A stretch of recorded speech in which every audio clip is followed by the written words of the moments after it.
Hello everyone, welcome back to the Zekko football channel. Kai Havertz is a name that is quite divisive among the Arsenal community, and although I do believe he will come good in an Arsenal shirt, it hasn't started off well for the German international. And that's what we're diving into today. If you are new to the channel, please make sure that you subscribe, you like the video, and turn on those notifications. And now let's discuss why Kai Havertz isn't working at Arsenal.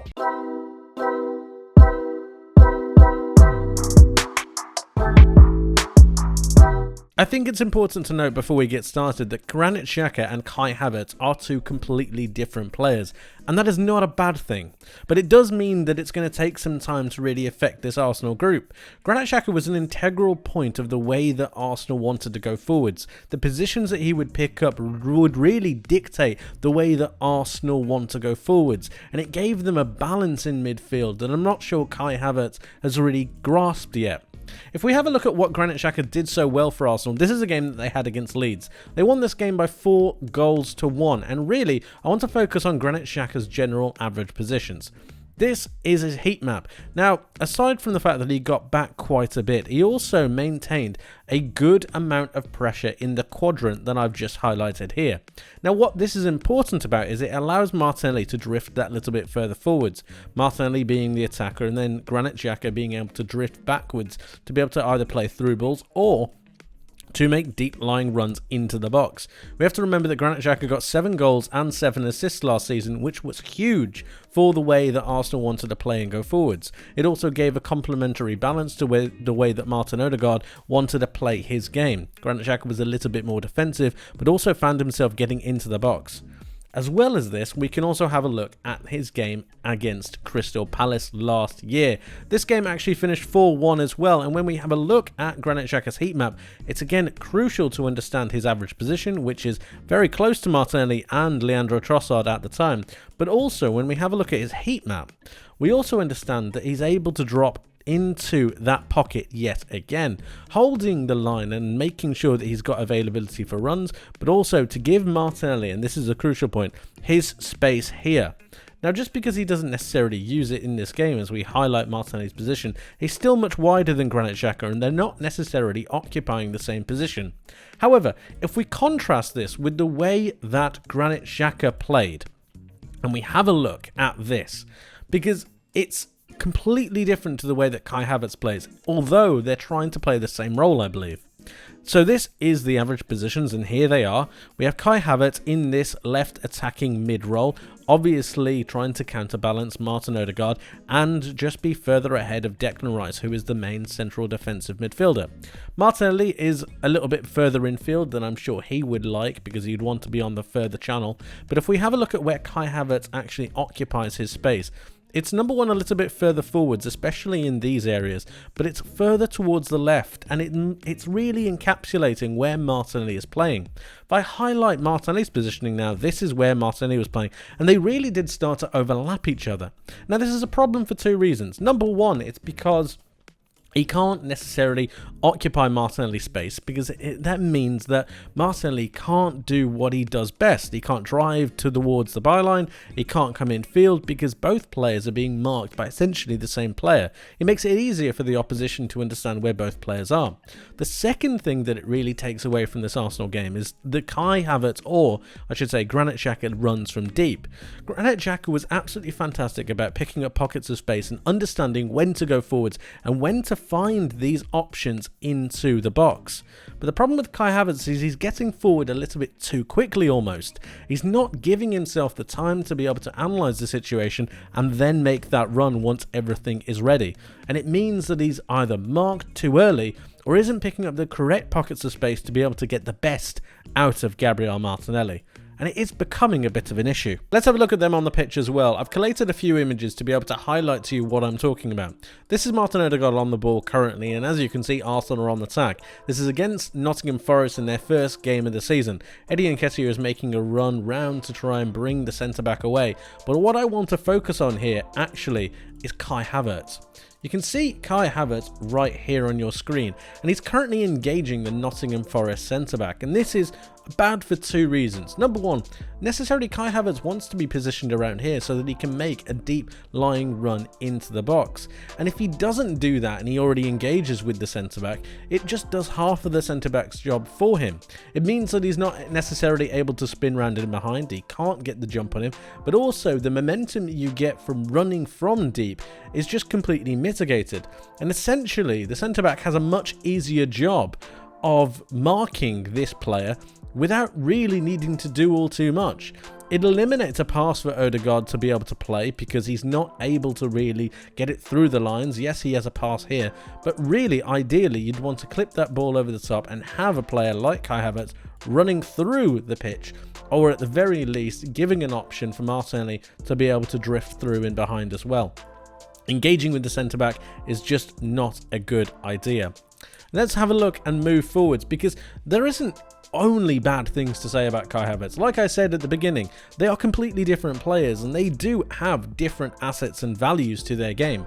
This is one of Kai Havertz's best possible attributes. He can pick up good pockets of space and he's good on the turn. And when he's good on the turn, he's good at driving with the ball. This is actually a good position to be picked up because he's not actually engaging with any kind of centre-back. Currently, they are occupying and really punishing the space that Manchester United have left in this current scenario. The ball is being played through to Kai Havertz, and what's going to happen is he's going to pick up the ball and then turn and drive into the space. This is very, very good. This is actually where the penalty shout comes from. It doesn't really come to anything, but this is a really good highlight of what Kai Havertz can really bring to this Arsenal side. But again, like I mentioned, he's not as deep as he probably should be for the way that Arsenal played last season, and I think this is what Arsenal are trying to adapt to. Here we can have a look at the way that Granit Xhaka would have played these games. Now, here's Granit Xhaka out on this left-hand side. As you can see, Ben White has the ball here. Martinelli is here as well, and it's just the deeper position that just allows Martinelli to have so much more space, but at the same time, it gives Granit Xhaka a complete view of the entirety of the pitch, and it's something that Kai Havertz just hasn't been able to master yet. Again, it's only been 4 games, so we'll give him some slack, but he's currently not working too well at Arsenal. I think that dropping a little bit deeper to be able to pick up different pockets might suit his game a little bit more. His ability to drive with the ball might help him as well. If we move on and continue, we can see that just like Kai Havertz, Granit Xhaka was doing those late runs, and he was also able to pick up the ball, but it's again from deep. He runs from this position and he's able to understand that Zinchenko was about to go and pick up the ball right here. Zinchenko was then going to swivel and then play a through ball, which is absolutely pinpoint through to Granit Xhaka, who makes a run in between the centre-backs. And again, this is the kind of run that I think Kai Havertz needs to learn, from deep forwards. And as you can see, Xhaka has picked up the position here. He's about to receive the pass. He receives the pass, lays it off to Trossard, and in the end, it turns out to be a goal. It's brilliant, brilliant play, but it comes from that Granit Xhaka run from deep, overloading in certain areas. This is another scenario. We have the likes of Martinelli coming in field, but Granit Xhaka has picked up a position here. Kai Havertz would not be here. Kai Havertz would be further towards goal, and that's not necessarily a bad thing. I actually think that Kai Havertz will inevitably get more goals than Granit Xhaka did, because he's just far more of a forward-thinking player. But this gives Arsenal an extra balance, and it also gives Granit Xhaka, if he wants to later on, the license to be able to push forwards. If Kai Havertz is already here, it essentially removes the option that he would have had he stayed or would be in this position. Finally, let's have a look at a couple more. This is another position just highlighting where Kai Havertz could be positioned to be able to help Arsenal go forwards. He could be making a run in from deep, and instead he generally finds himself either in the box or next to Gabriel Martinelli to be able to pick up a pass. Zinchenko is currently in this position with Granit Xhaka in the side, and I just think it takes time for Arsenal to be able to get used to these situations. Arsenal need to get used to Kai Havertz, and Kai Havertz needs to get used to Arsenal.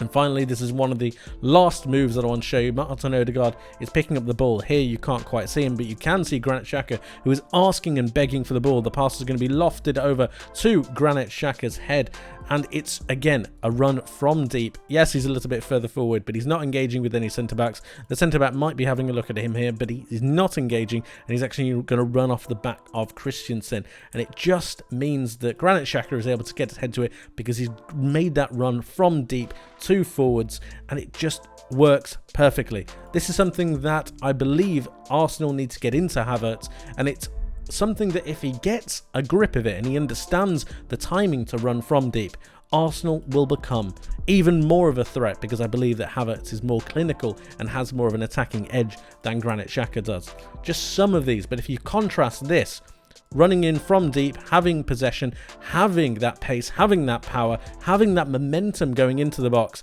it just makes a complete difference from the first image that I showed you. This was the image that I wanted to show you of them grappling, of them not necessarily making that forward momentum run, not being able to really highlight where they want to be, not being able to utilize the power and the presence and his ability of running. He's a good runner. He's not able to utilize that, and instead he locks in with the centre-back and already engages him. If he runs from deep, he has a far better chance of either getting on the end of a pass or even disrupting that back line. Here we can see that he's actually occupying the same space as Martinelli. Really, he should either be further in field, ready to receive a pass, or a little bit deeper to be able to make a run. But the fact that they're both occupying the same level of space just shows the disconnect between some of the players.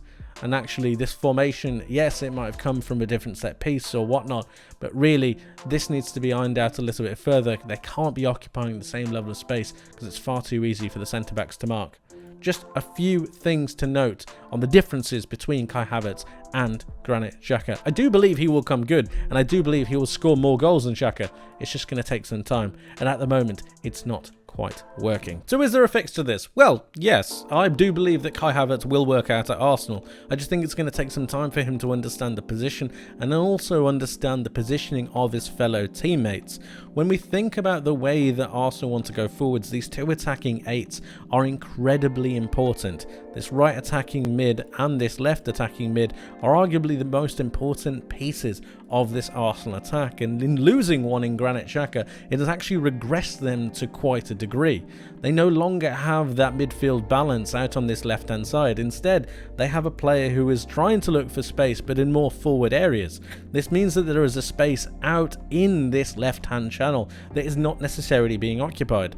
This is sometimes forcing Martinelli to come deep and pick up the ball, but then he's not in the areas where he needs to be most. I actually think Martinelli has been quite subdued this season, apart from the game against Manchester United, where actually Havertz played a little bit of a deeper role. Moving Zinchenko into midfield isn't necessarily going to help this either, because it's the more forward-thinking space that I think is more of an issue. When they do have a lot of the ball, yes, Zinchenko can obviously go forwards, but I do think it's on Havertz to understand that he can't continuously keep moving himself forwards or into that channel. More often than not, we do see him out on this left-hand side, and it's causing quite a problem. The ball is not being picked up in this area, and instead that leaves quite a lot for either Partey or Rice to be able to come up and do. Martin Odegaard is out on this right-hand side, and I think he does need to stay there. He can't be drifting over to try and pick up these positions, and I think it's going to take time for Havertz to understand that he just needs to drop that little bit deeper. We need to remember that also that he's an extremely fast player. If he wants to get into the box, he can do with minimal effort. He is extremely fast, and his positioning is also quite good. Focus on that finishing, focus on those assists, or even being the pass before the pass, and I do think that you're going to see a completely different avenue to Kai Havertz's game. It's going to take training, it's going to take tactics, and it's going to take time and patience for a player that's not used to playing this position or hasn't played this position in a long time. But believe me, once he learns it, and I do believe he will because he's a smart player, he'll be making deep line runs into the box. He'll understand the timings of when to and when not to make those runs, and the passes through into Martinelli will be like Granit Xhaka never left, but with a lot more goals to come. It's still very exciting for Kai Havertz. I just think it's going to take some time for him to really bed into this side. It's currently an issue and he's currently not working, but give him time. Give him time. He will. But my question to you is, what would you do with Kai Havertz? Would you keep him in the side, or would you drop him for a bit of rotation? Let me know your thoughts in the comment section below on everything that we have discussed today. Thank you ever so much for watching. I hope you enjoyed. I hope you learned something new, and I'll see you guys in the next one. Until then, take care.